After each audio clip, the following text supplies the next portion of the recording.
Hello दोस्तों, मैं ऋतुराज सिंह स्वागत करता हूं एक बार नई क्लास में। और आज की क्लास हमारी है रसायन विज्ञान अर्थात केमिस्ट्री से संबंधित और पहला टॉपिक है परमाणु संरचना। इस क्लास में दोस्तों हम देखेंगे 10 प्रश्न जो कि व्याख्या सहित होंगे और पूरा परमाणु टॉपिक जो है वो आपका एक ही क्लास में क्लियर हो जाएगा। अतः आप क्लास में बने रहें, क्लास को अंत तक देखें और यदि चैनल पे नए हैं तो चैनल को सब्सक्राइब कर लें और एक अच्छा सा कमेंट करके बताएं कि क्लास कैसी लगी। तो आज का पहला प्रश्न है दोस्तों, एक परमाणु के केंद्र का धनावेशित हिस्सा कहलाता है। Option A proton, option B neutron, option C electron, option D nucleus. तो इसका जो सही आंसर है वो दोस्तों होगा ऑप्शन डी न्यूक्लियस।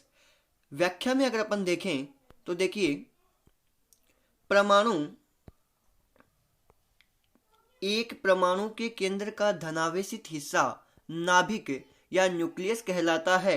नाभिक परमाणु का केंद्रक होता है। परमाणु के नाभिक में प्रोटॉन तथा न्यूट्रॉन होते हैं जिन्हें न्यूक्लियॉन कहा जाता है। न्यूक्लियॉन किसको कह रहे हैं? प्रोटॉन तथा न्यूट्रॉन को कहते हैं। और धनावेशित हिस्सा क्या कहला रहा है? नाभिक, जिसको अपन क्या कह सकते हैं? न्यूक्लियस। प्रोटॉन पर धनावेश होता है तथा न्यूट्रॉन उदासीन होता है, जिसके कारण नाभिक क्या हो जाता है? धनावेशित होता है। तो अपना पहला प्रश्न समाप्त। आई होप आपको समझ में आया होगा। दूसरा प्रश्न है, निम्नलिखित में से कौन सा अणु एटम का भाग नहीं है? कौन सा अणु या एटम का भाग नहीं है? इलेक्ट्रॉन, प्रोटॉन, न्यूट्रॉन या फोटोन। तो इसका सही आंसर होगा ऑप्शन डी फोटोन, क्योंकि फोटोन क्या होते हैं? ऊर्जा के बंडल होते हैं जो प्रकाश के वेग से चलते हैं। इसका एक्सप्लेनेशन देखिए दोस्तों, इलेक्ट्रॉन, प्रोटॉन तथा न्यूट्रॉन परमाणु के मूल अवयव हैं, जबकि फोटोन ऊर्जा के बंडल होते हैं जो प्रकाश के वेग से चलते हैं। सभी प्रकार की विद्युत चुंबकीय किरणों का निर्माण इन्हीं मूल कणों से होता है। अगला प्रश्न है दोस्तों, एक ही प्रकार का परमाणु निम्न में से किसमें मिलता है? ऑप्शन ए खनिज यौगिक, ऑप्शन बी खनिज मिश्रण, ऑप्शन सी प्राकृतिक तत्व, डी इनमें से कोई नहीं। देखिए, ये प्रश्न बीपीएससी प्री 2011 में आया हुआ है, आरएस प्री 2013 में आया हुआ है। तो संभावना है कि आगे भी ये प्रश्न रिपीट हो सकता है और इससे संबंधित जो फैक्ट है वो भी आपको एग्जाम में पूछे जा सकते हैं। तो इसका सही आंसर होगा ऑप्शन सी प्राकृतिक तत्व। एक ही प्रकार का परमाणु निम्न में से किसमें मिलता है? तो किसमें मिलता है? प्राकृतिक तत्व में। व्याख्या आप देख सकते हैं, एक्सप्लेनेशन, कि एक ही प्रकार का परमाणु प्राकृतिक तत्व में मिलता है। अगला प्रश्न है दोस्तों, निम्नलिखित में से किसमें ऋणात्मक आवेश होता है? यह प्रश्न बीपीएससी प्री 2002, 2011, आरएस प्री 2013 में पूछा गया है। तो इसका जो ऑप्शन है, ए अल्फा किरण, बी अल्फा कण, सी बीटा कण, डी गामा कण। देखिए, इसका जो सही आंसर होगा ऑप्शन सी बीटा कण, जिसमें ऋणात्मक आवेश होता है। अल्फा किरण अल्फा कणों से बनी होती है जो धनावेशित हीलियम नाभिक होते हैं। क्या होते हैं? धनावेशित हीलियम नाभिक होते हैं। बीटा कण ऋणावेशित इलेक्ट्रॉन एवं गामा किरण अनावेशित होती हैं। गामा विद्युत चुंबकीय तरंगे होती है। तो इसका सही आंसर हो जाएगा बीटा कण, ऑप्शन सी। अगला प्रश्न है, निम्न में से किस कण पर शून्य आवेश होता है? Option A positron, option B neutrino, option C electron, option D alpha कण। तो इसका जो सही आंसर होगा दोस्तों ऑप्शन बी होगा न्यूट्रिनो।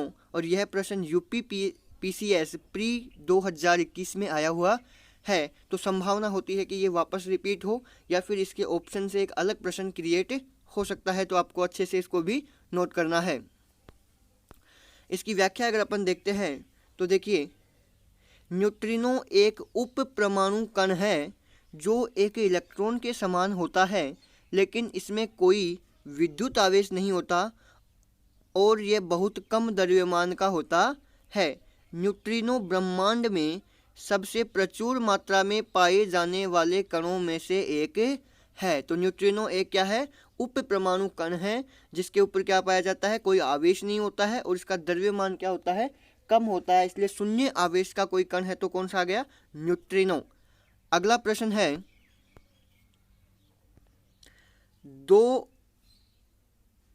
अगला प्रश्न 6वां है, अल्फा कण के 2 धनावेश होते हैं। अल्फा कण के 2 धन आवेश होते हैं, इसका द्रव्यमान लगभग बराबर होता है। और यह प्रश्न IAS प्री 1996 में पूछा गया है।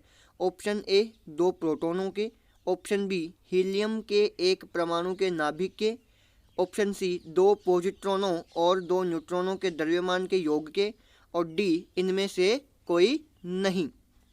तो इसका सही आंसर है दोस्तों ऑप्शन बी हीलियम के 1 परमाणु के नाभिक के। अगला प्रश्न है 7वां प्रश्न, हीलियम के नाभिक में होता है। हीलियम के नाभिक में होता है और यह प्रश्न पूछा गया है RAS प्री 1996। केवल 1 प्रोटॉन, 2 प्रोटॉन, 2 प्रोटॉन एवं 2 न्यूट्रॉन, 1 प्रोटॉन एवं 2 न्यूट्रॉन। तो हीलियम के नाभिक में दोस्तों 2 प्रोटॉन एवं 2 न्यूट्रॉन होते हैं। ऑप्शन सी इसका सही आंसर होगा।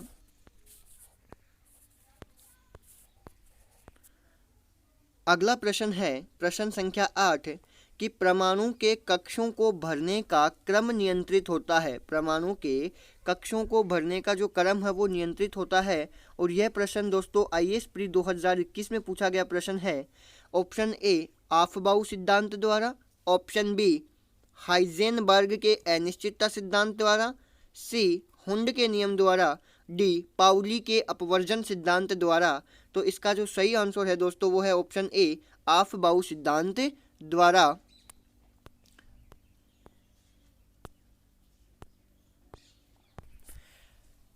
अगला प्रश्न संख्या 9 है कि रासायनिक तत्व के अणु के संदर्भ में चुंबकीय क्वांटम संख्या का संबंध है।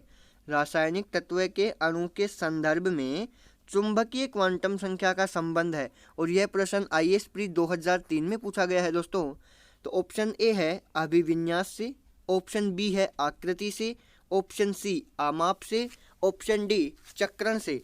तो इसका सही आंसर है ऑप्शन ए अभिविन्यास से। आज का अंतिम प्रश्न है प्रश्न संख्या 10।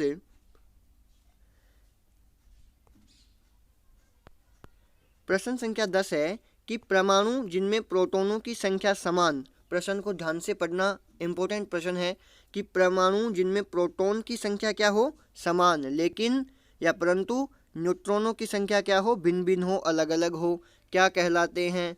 अर्थात परमाणु या वे परमाणु जिनमें प्रोटॉनों की संख्या तो क्या समान हो लेकिन न्यूट्रॉनों की संख्या क्या हो, अलग अलग हो, उन्हें अपन क्या कहते हैं। और यह प्रश्न पूछा गया है BPSC प्री 2019 में। ऑप्शन ए है समदाबिक आइसोबार्स, समावयवी आइसोमर्स, सम न्यूट्रॉनिक आइसोटोन्स एंड समस्थानिक आइसोटोप्स। तो इसका जो सही आंसर है वो है ऑप्शन डी आइसोटोप्स यानी कि समस्थानिक। तो अपन समस्थानिक किनको कहेंगे कि परमाणु जिनमें प्रोटॉनों की संख्या समान हो लेकिन न्यूट्रॉनों की संख्या अलग अलग हो। इसकी यदि अपन व्याख्या देखते हैं तो व्याख्या यही है कि एक ही तत्व के वे परमाणु जिनकी परमाणु संख्या समान लेकिन द्रव्यमान संख्या भिन्न भिन्न हो क्या कहलाते हैं, समस्थानिक कहलाते हैं, आइसोटोप्स कहलाते हैं। अगर दोस्तों वीडियो पसंद आए तो चैनल को सब्सक्राइब कर लें, वीडियो को लाइक करें और कमेंट करके बताइए क्या ऐसे प्रश्न ही बनाए या और भी लेवल बढ़ाया जाए। और प्रश्न आपको मैं वही करवा रहा हूं जो एग्ज़ाम में पूछे जा चुके हैं। तो आपको कमेंट करके बताना है क्या प्रश्न लेवल ठीक है या लेवल अप किया जाए। डाउन नहीं करेंगे, देखिए आपकी एग्ज़ाम बहुत महत्वपूर्ण है तो लेवल डाउन तो होगा ही नहीं, लेवल अप करना है या डाउन सही है ये आपको कमेंट करके बताना है। जय हिंद, जय भारत दोस्तों, मिलते हैं एक नई क्लास में। धन्यवाद।